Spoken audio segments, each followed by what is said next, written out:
10 years old, but I remember it began like any other normal day.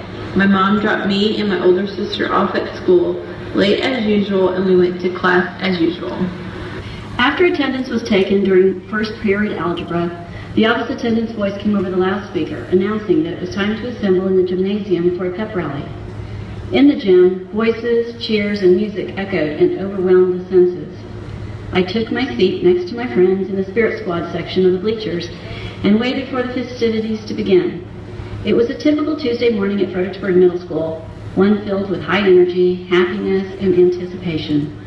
We sang the Star-Spangled Banner, said the Pledge of Allegiance, and sang the Babin Billy's fight song. It was a clear, beautiful day. New York City is particularly nice in the fall. The sky was exceedingly clear and blue that morning as I walked to the water taxi ferry that took me to the back door of my office. There was almost no wind, and the water was glassy, so that you could see the reflection of the skyline and the Twin Towers on the water as our ferry approached the Trade Center.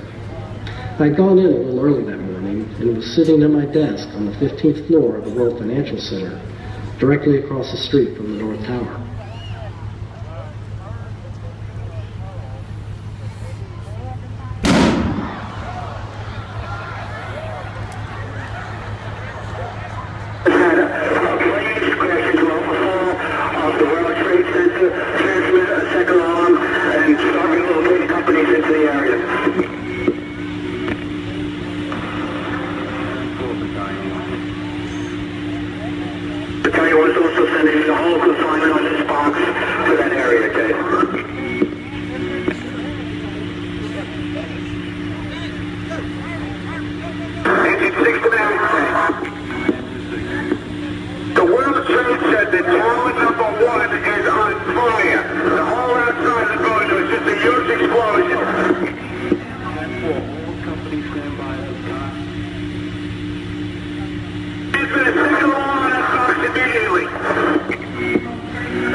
Sitting there reading emails, I heard a boom, followed by a sound that was like gravel going down a cement truck chute.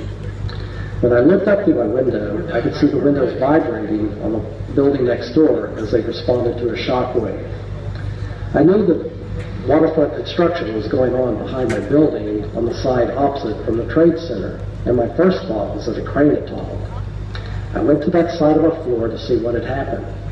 Looking down on the plaza, things appeared normal, although I could see a few pedestrians looking up towards the sky. About that time, a warning came on our PA system saying there was an incident at a nearby building, but there was no danger and we should carry on with our normal activities. As I turned to go back to my desk, a colleague said that a plane had hit the trade center across the street. My first thought was a Cessna, and then I told him that his joke wasn't all that funny. But as I approached my office, I could see other colleagues gathered at the large plate glass windows facing the North Tower.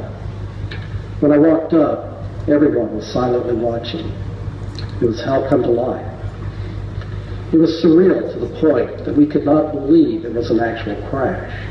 My first thought upon seeing the flame and smoke belching out above us was to wonder how someone had gotten the permits to stage a disaster movie shoot of this magnitude. At the pep rally, the music stopped, and the principal stepped up to the microphone. I remember the solemn look of sadness, terror, and fear on his face as he began to make his announcement. The words I remember him saying were something like this. This morning, terrorists hijacked 2 commercial airplanes and drove them into the World Trade Centers in New York. Those were the last words I heard before my ears were filled with ringing. I remember so clearly the physiological effects that took place within me following that announcement. I felt completely paralyzed. I could not move. I could not speak. I could not think about anything except the repeating thought, please don't let my dad be dead.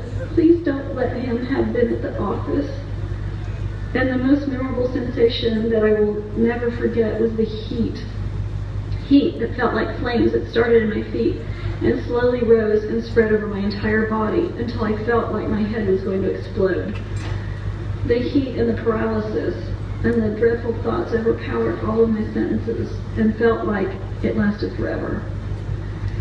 When I was finally able to break through the fog of my shock and formulate my thoughts, I spoke to the closest faculty member.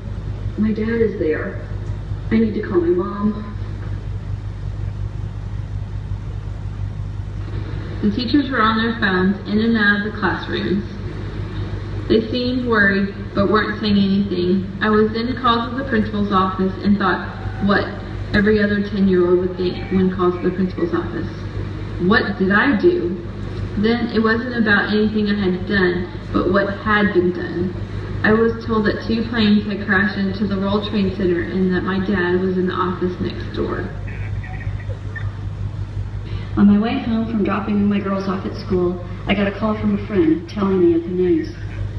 I ran into our house, and there on the TV was the unthinkable. We were under attack. Us, here in America, there in New York, in our buildings, where our life takes place, where my husband is, somewhere. And I had no idea where he was. I remember dropping to my knees, and I heard an involuntary sound escape from my mouth that echoed from my heart and soul, a cry from my very being. I was frozen, watching my life, our life, be literally destroyed, and I was helpless. Where is my Jenny?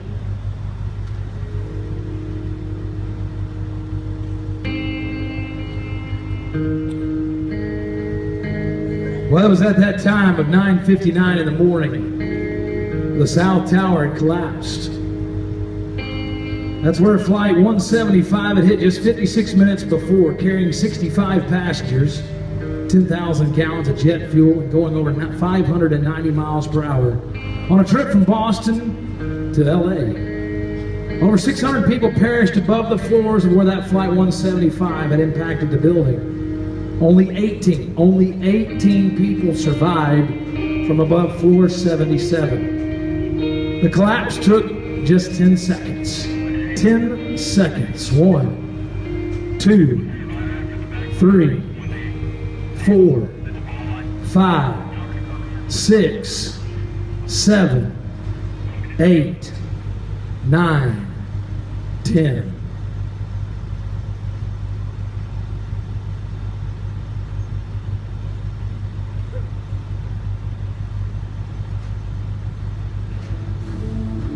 Then at 10:28 a.m., we lost the North Tower. It collapsed. American Airlines 11 from Boston to LA, carrying 92 people, crashed into that North Tower at 470 miles per hour just less than 2 hours before. It took 15 seconds to collapse. You see, on that day of 9/11, power lines were down, communication was sketchy, but with over 230 million phone calls attempting to be made, it was tough. The magnitude of this unforgettable day left a total of 2,977 Americans dead. Of that, 343 were New York firemen, 23 were New York police officers. The Port Authority's police officers lost 37, over 8 EMTs. Let's not forget Pentagon in Pennsylvania. At the Pentagon, where American Airlines Flight 77, we lost 184 people. In Pennsylvania, it was Flight 93, where we lost 45. In the towers, we lost over 2,600 plus people in one business. Cantor Fitzgerald lost over 658 employees. More than 200 Americans in the towers jumped to their death. We lost nearly 3,000 Americans in less than 2 hours. 2 hours is all it took to change America forever. 2 hours, and children lost their parents. Wives lost their husbands. Fathers lost their daughters. In 2 hours, the face of the USA looked completely different.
I suppose for me, the memory of September 11, 2001 that stays with me the strongest is twofold. My initial response, that of shock, fear, horrible destruction, chaos, and death, followed by what I would say is my ultimate response. The unity and strength that resulted from 9/11 are possibly the strongest memory and sense of American pride I have ever experienced. Certainly the respect and gratitude for all the service and rescue workers, law enforcement, medical personnel, civilians, etc., that sifted through the wreckage and lended a helping hand, back, shoulder, or anything else they had to offer for days, weeks, and months. But to me it felt bigger than the isolated events in New York and in D.C. It felt like there was a greater unity, that out of the devastation, the whole country truly bled and felt the loss and pain, and out of sincerity felt compelled to reach out and help in any way that they could. We were one of the lucky families that day who got to bring our loved ones home safely. My dad got out of the city unharmed, but never fully the same. I remember the shocking change the next time we flew to New York to visit him and stood on the deck of his boat and looked at the familiar skylines. There was a gaping hole that whispered, "We will not forget." We didn't get Jimmy home for 3 weeks. He had to stay and help his firm regroup. That was hard. It was really hard. I began to understand just a fraction of what our military families must feel every time their loved ones are deployed, and what the families of all of our servicemen and women feel every day when their loved one walks out the door. Finally, on the night we went to get Jimmy from the airport, we had to stand back behind barriers which were manned by guards with automatic weapons. The world had changed forever. And once we spotted him, it seemed to take hours for him to walk the long corridor to get to us. And when we couldn't stand it any longer, we ran through that barricade and wrapped ourselves around him. We walked all the way to the car in a family hug and hesitated as we had to let go of each other so that we could get into the car. We were the lucky ones, and our hearts still bleed for the families who weren't. Since moving away in 2003, I did not return to the city until last month. The revitalization that has occurred is spectacular. The downtown financial district is teeming with life. The new Freedom Tower is inspirational and awe-inspiring. The 9/11 Memorial, which is 2 square pits in the ground where the tower foundations were, covered with waterfalls and the names of victims on the surrounding borders, is an incredible movie. It is a beautiful park setting that is peaceful, and you can almost feel the presence of those people named on the stonework walking next to you. Except for the loss of mothers and fathers, brothers, sisters, and friends, the city and Trade Center neighborhood are now better than before 9/11. You cannot keep us down.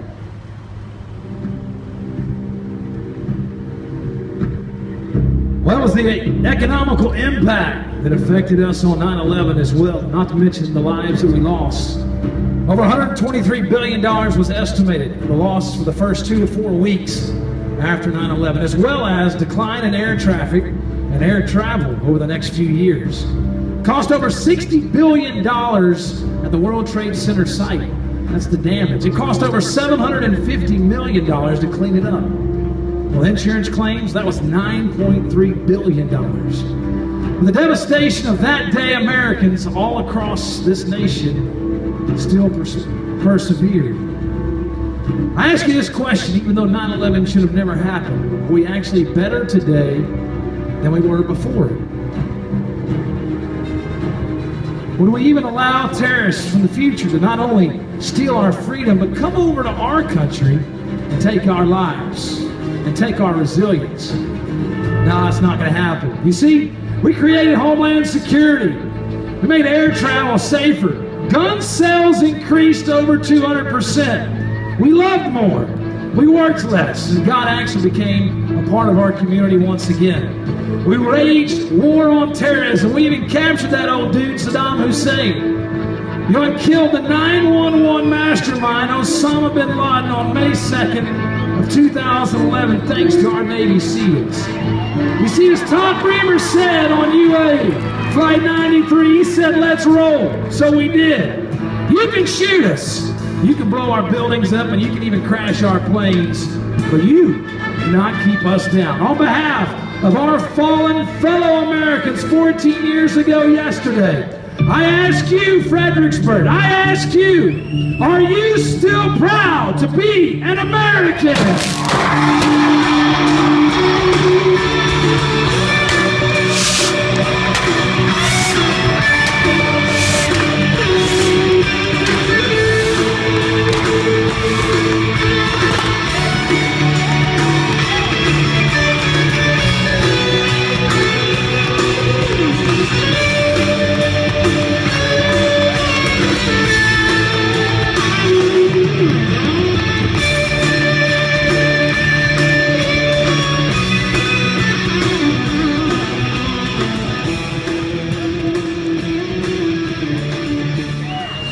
Tell me how to live my life. Well, ladies and gentlemen, on behalf of all of our volunteers, how did you like it? Today is a new day.